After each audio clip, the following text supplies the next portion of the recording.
Hello and hi everyone, क्या आप सभी परेशान हैं एमपी बोर्ड अकाउंटेंसी को लेकर? तो दोस्तों ये वीडियो सिर्फ आपके लिए, बिकॉज जब तक आपको ये नहीं पता कि आपको जाना कहाँ है, आप आपकी मंजिल पर कभी भी नहीं पहुंच पाओगे। आप चलते तो रहोगे बट आप 250 से 200 की स्पीड पर किसी वे पर चलो जहां पर आपको जाना है, बट यदि आप गलत रास्ते पर जा रहे हो ना, तो अब आज तो क्या आने वाले 10 साल तक अपनी मंजिल पर नहीं पहुंच पाओगे। इसीलिए आपको चलना है, भले ही से आप 60 की स्पीड पर चलो परंतु सही डायरेक्शन पर चलो। मैं यही बोलता हूं, आप 200 की स्पीड पर मत चलो। यदि कोई रोज के 12 घंटे पढ़ रहा है, नहीं पढ़ना आपको सही डायरेक्शन में हार्ड वर्क के साथ सिर्फ और सिर्फ 4 से 6 घंटे पढ़ना, और आप देखो आपका रिजल्ट उस इंसान से जो कि 12 घंटे हार्ड वर्क कर रहा है उससे ज्यादा अच्छा आएगा।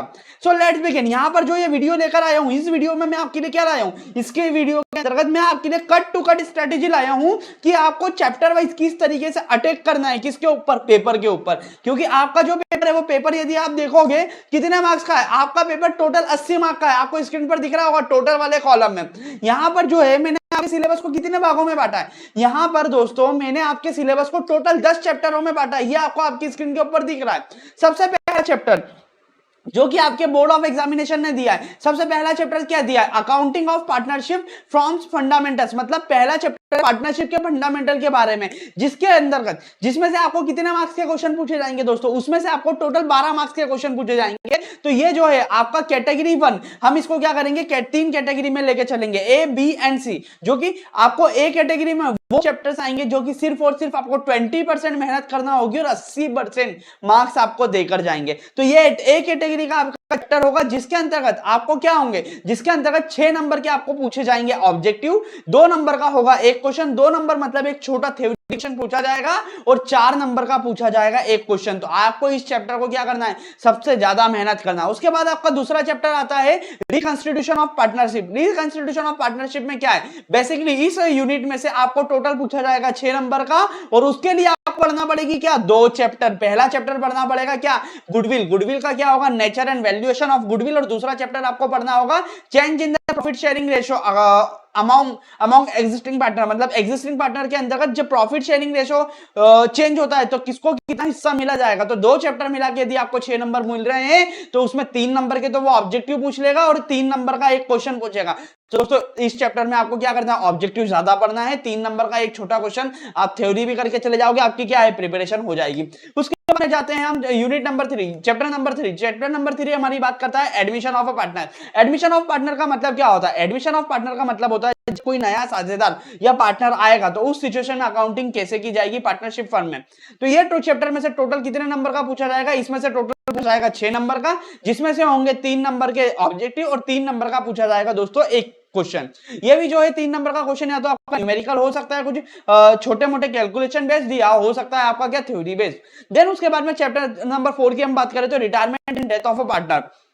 Retirement and death of a partner में से आपसे क्या पूछा जाएगा, retirement and death of a partner में से पूछा जाएगा पार्टनर यदि रिटायर होता है और पार्टनर की डेथ हो जाती है तो उस सिचुएशन में अकाउंटिंग ट्रीटमेंट कैसा होगा। तो इसमें से क्या है दोस्तों, इसमें से टोटल पूछा जाएगा 8 नंबर का। 8 नंबर में से आपके 2 नंबर के होंगे ऑब्जेक्टिव, उसके साथ में क्या होगा, जस्ट मिनट, हाँ 2 नंबर के ऑब्जेक्टिव होंगे और 2 नंबर के 4 क्वेश्चन होंगे, जस्ट मिनट।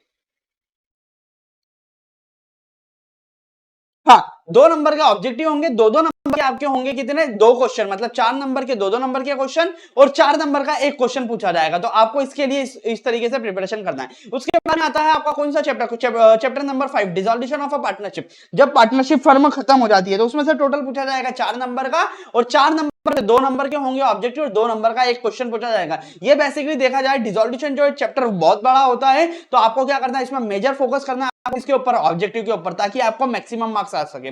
फिर उसके बाद आता है आपका चैप्टर नंबर 6, शेयर कैपिटल, जो कि आपका क्या है, कैटेगरी 1 का चैप्टर, जिसमें आपको कम एफर्ट देके बहुत ज्यादा मार्क्स मिलेंगे। इसमें क्या होंगे, 4 नंबर के वो आपसे पूछेगा ऑब्जेक्टिव, फिर उसके साथ 4 नंबर के पूछेगा 2-2 मार्क्स के क्वेश्चन, 4 नंबर 8 और 4 12 और 4 नंबर का एक क्वेश्चन। तो ये वेटेज वाइज बहुत अच्छा चैप्टर है। और इसमें आपको क्या करना है, जो क्लास 11th में आपने जर्नल अकाउंटेंसी पढ़ी, जर्नल्स पढ़ी थी ना, जर्नल एंट्री, सिर्फ और सिर्फ वो एंट्री को आपको दोहराना है, पूरा चैप्टर आपका क्या है दोस्तों, कवर अप हो जाएगा।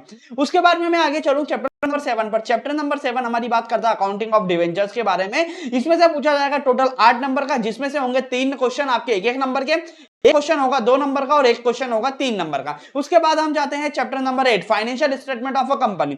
फाइनेंशियल स्टेटमेंट ऑफ कंपनी ये चैप्टर बताता है आपको कि कंपनी के फाइनेंशियल स्टेटमेंट किस तरीके से बनाना है। तो इस चैप्टर में से आपसे क्या पूछा जाएगा, इस चैप्टर में से आपसे पूछा जाएगा टोटल 8 नंबर का, जिसमें होंगे 5 नंबर के ऑब्जेक्टिव और 3 नंबर का होगा एक क्वेश्चन। तो इसमें आपको मेजर फोकस करना है किसके ऊपर, फॉर्मेट को समझने के लिए, और साथ ही साथ आपको करना है क्या, ऑब्जेक्टिव की प्रिपरेशन। देन उसके बाद में चैप्टर नंबर 9 पर हम मूव ऑन करते हैं, जो कि बताता है आपका रेशो। रेशो के अंतर्गत आपको क्या करना है, रेशो के अंदर ज्यादा मेहनत नहीं करना है, आपको ऑब्जेक्टिव प्रिपेयर करना है, क्योंकि इसमें से टोटल सिर्फ और सिर्फ 4 नंबर का पूछा जाएगा, जिसमें से 2 नंबर का एक क्वेश्चन होगा और 2 नंबर के ऑब्जेक्टिव होंगे। Got it? सो 2 दूनी 4 नंबर का ये कंप्लीट। देन उसके बाद में हम 10th जो कि बोली जाती है किसके बारे में, जो कि है cash flow statement. Cash flow statement में टोटल आपसे 8 नंबर का दोस्तों पूछा जाएगा। 8 नंबर में से पूछा जाएगा 2 नंबर के ऑब्जेक्टिव होंगे और 2 नंबर का एक क्वेश्चन। इसलिए मैं आपसे बोलता हूं कि कैश फ्लो और रेशो एनालिसिस पर ज्यादा मेहनत मत करो, क्योंकि ये जो है आपको सीए इंटर या आपकी सीबीएसई बोर्ड में ज्यादा वेटेज रखता है, बट हमारे एमपी बोर्ड में ज्यादा वेटेज नहीं रखता। हमको क्या करना है, परेटो एनालिसिस पर स्टडी करना है।